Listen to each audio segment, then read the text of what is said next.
మీకు చెప్పినట్టయితే బీట్రూట్ హల్వా అయితే చేపిస్తున్నాను మా మమ్మీతో. చూడండి, ఇంకా మా మమ్మీ అయితే 2 అయితే బీట్రూట్స్ అయితే తీసుకుంది. దాన్ని అయితే మంచిగా తురుముతుంది. మంచిగా సన్నగా తురుముకోండి. అక్కడ తురిమేది కూడా చూపిస్తున్నాను. ఇంక ఇట్లా మంచిగా అన్ని రెండే తీసుకున్నాను నేనైతే. మా మమ్మీ అయితే తురిమేసింది. ఇంకా 3 స్పూన్స్ గీ అయితే వేసేసింది, నెయ్యి వేసేసి.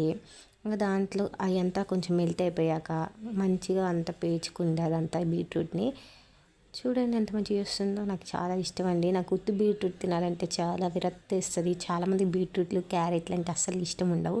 దాంట్లో నేను ఫస్ట్ ఉంటాను. మా మమ్మీ అయితే ఇంకా నా కోసం ఇట్లా చేసింది. ఇంకా కొంచెం దగ్గర పడేటప్పుడు ఇంక ఇట్లా మీకు ఇష్టమైన డ్రై ఫ్రూట్స్ అయితే వేసుకొని, మా ఇంట్లో అయితే ఇవే ఉన్నాయి పంప్కిన్ సీడ్స్, వేసుకున్నాను. వేసుకోలేదు, మా మమ్మీ వేసింది. నాకైతే రాదు స్వీట్స్. నేను వేరే అయితే ట్రై చేస్తా కానీ అయితే మనకైతే రావండి.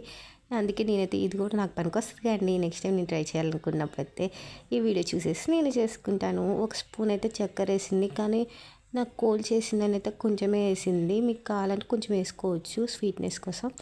మాకు కొంచెం లిటిల్ బిట్ సాల్ట్ అయితే వేసుకోవాలండి, అది ఫ్లేవర్ కోసం అంట. మీకు కావాలంటే ఇలాచీ కూడా వేసుకోవచ్చు. మిల్క్ అయితే కొన్ని ఎక్కువ మీకు కావాల్సి కొంచెం ఎక్కువ పోసుకోండి.